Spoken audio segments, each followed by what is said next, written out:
Hello everybody, welcome back to my channel, The Shortest Path First. Today we're going to be looking at a troubleshooting lab covering static routing and route summarization. So in this lab we have several PCs connected here. We have PC3 connected to switch 1, switch 1 connected to switch 2, and then 3 end hosts, PC0, 1, and 2 connected to switch 2. PC0 is in VLAN 100 on the 192.168.100.0/24 network. PC1 is in VLAN 101 on the 101.0/24 network. And then PC2 is in VLAN 102 on the 102.0/24 network. And now the current issue is that PC3, the network administrator PC, cannot reach any of the departments. And our goal is to only use one command on any of the devices. So all we have is one command that we can enter in order to fix this problem.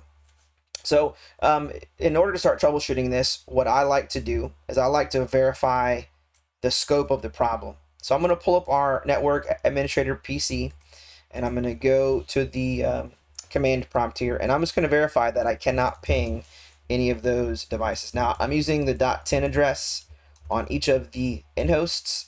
So let's see, PC0 is not being able to be reached currently. Let's give it a second to go through all of it. All right, and then we're going to try to ping the 101.10 end host here, this PC1. Okay.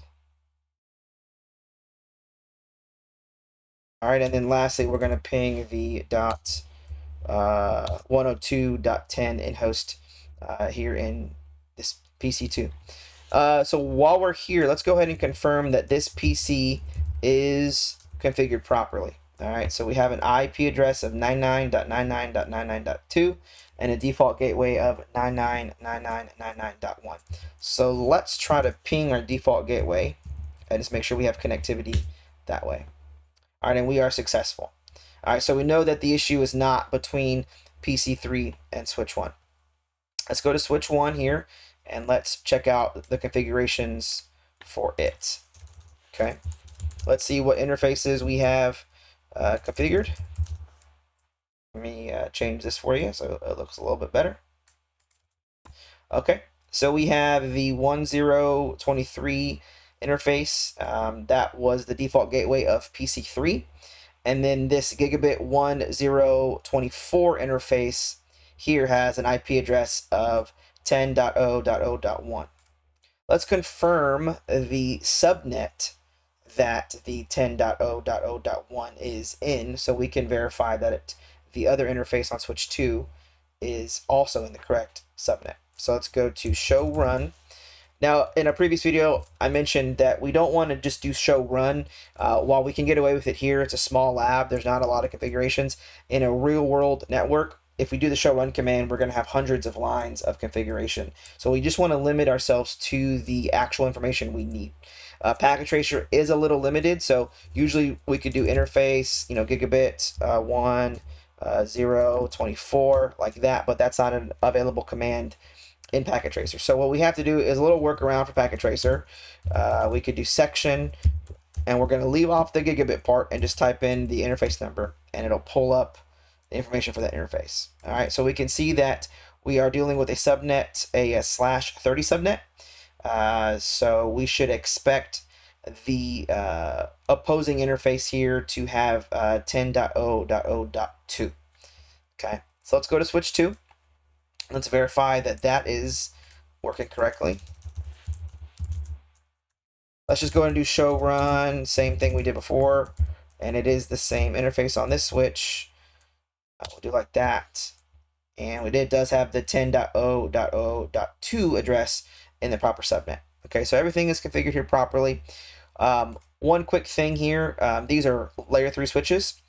So each of these here on switch 1, let me go back to switch 1 here too, and you can see that the no switch port command has been issued, making this a routable port. We also have to configure IP routing on the device itself and globally. So let's show run again, section IP, and confirm that yes, we have issued the IP routing command here. So this switch can now have a routing table. Switch 2, same thing. Let's go show run section IP. Okay, there is the IP routing command here as well too. So then on switch 2, let's verify that each of these end hosts is in the proper VLAN. So we're going to do show VLAN brief. Okay, and VLAN 100, 101, and 102 have been created in the VLAN database. And let's see, so VLAN 100 is assigned to gigabit 103. So 103 right here, yeah, that's the 103. Sometimes you have to move it in packet tracer so you can see which it is. So we can see the gigabit 103 interface connected here is VLAN 100. And then this interface, gigabit 102, is VLAN 101. So we're saying that this is one. Okay, so the 102, yeah, okay, we're looking good there. And then the 103, I'm sorry, the gigabit 101 interface for VLAN 102. Okay, yep. All right, so we're good here. So things are configured properly. So let's check routing, right? So let's go up the routing path, the route that the packet will take. When I'm pinging from PC3 all the way to these departmental PCs, it has to go to its default gateway first, then to switch 2, and then to each of the PCs. So let's verify on switch 1 that we have proper routing configured. Show IP route, and we should see information about each of these networks if it's properly configured. Okay, and we don't. We do not see any configuration for the 192.168 networks that we need to reach. So this is going to be our problem. And as I mentioned earlier, the challenge is to do this with one command. Okay, and this is where route summarization is going to come in. And so let me bring up a Word document to show you this a little bit more. All right. So there's really 3 ways to do this. The first 2 ways only use one command, and then the third way you can use multiple commands. But in order to complete the challenge with one command, I'm going to show you those first. Now this is the worst way to do it, but it will still work for this lab, okay?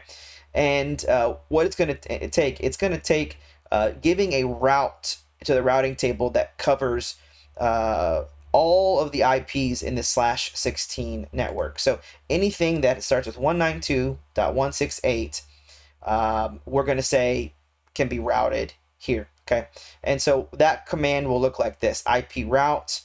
Then we're going to give it the 192.168 network and a /16 subnet mask, and then with the next hop of 10.2. So let me copy this. Let me go to switch 1 here, and let me paste. Let me go to global config mode first, and then let me paste this in here.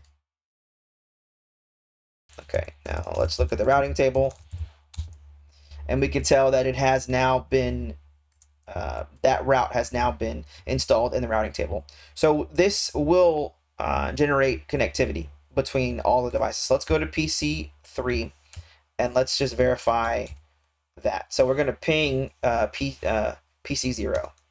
Give it a second.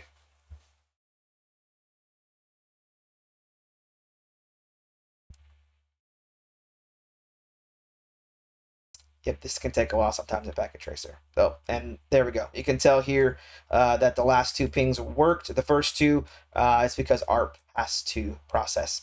And then so we can verify all the others here by going to the 101 network. It's going to take the same amount of time here because ARP is going to have to process. So the first few are going to fail. Oh, okay, there we go. And then there we go for the last one. Let it process. Let's give it a second. All right, so you can tell that that route worked. Now, the reason why that is the worst way to do it is because you are casting such a wide net. Any other devices that match this, which are a lot, will be able to be routed to. And so we're really too loose with our routing logic here. So there's a second way that is better to do this, and that's still completes the task in one command. So let me bring this up to you.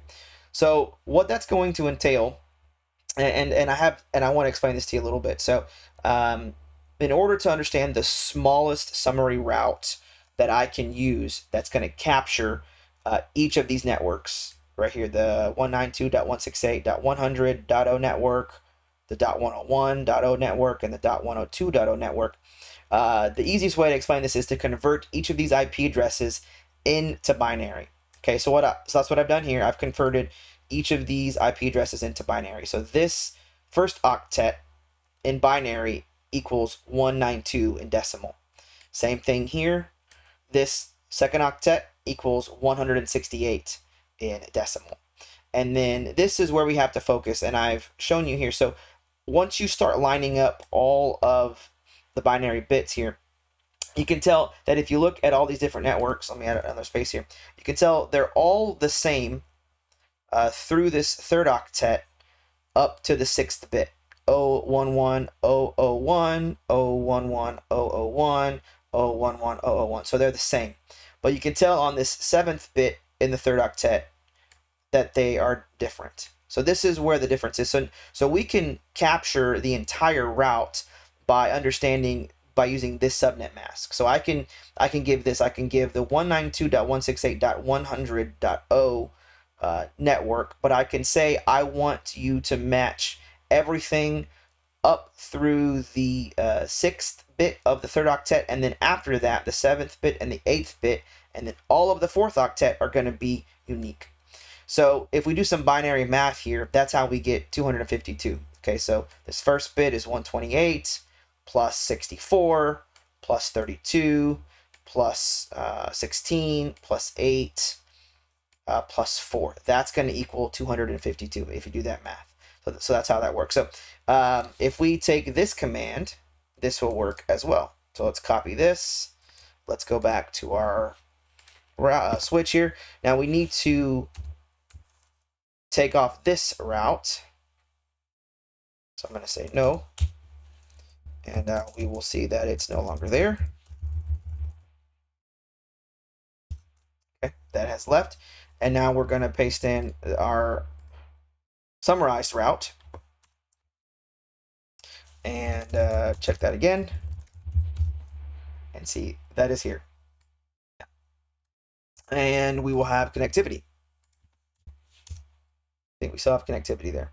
Okay, I'm not going to go through all of them to show you that. So this is a better way of doing it because we limit our routing table to just the routes that we want, but it's still a little bit loose. Technically, this route also covers the 192.168.103 network. And we don't have that network in our lab here. And so it's a little bit loose.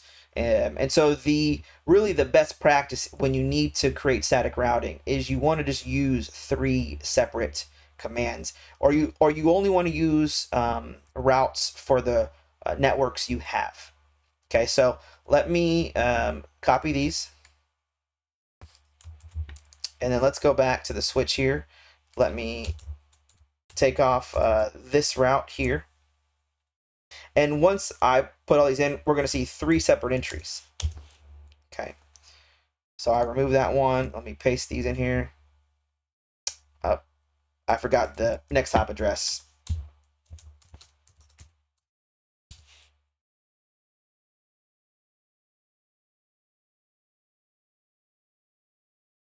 Okay. All right. So that's all of the routes to each of the networks. And we're going to show IP route. Sorry, do show IP route. And you can see here there are 3 separate entries for each of the networks. And so we only have routing to these 3 networks now. We don't have any loose routing where we're able to route to networks that we don't have access to. So just to confirm that, we will ping again. Okay, we still have routing there. We still have connectivity. Still have connectivity. And then we still have connectivity. So there you go. So today we talked about route summarization and some of the best practices involved in that. So again, we don't want to use route summarization if we're going to be including routes that we routes to networks that we don't currently have access to. That can create security issues, and it could create potential routing loops. So thanks for your time. Please like and subscribe and comment below if you have any questions. Thanks.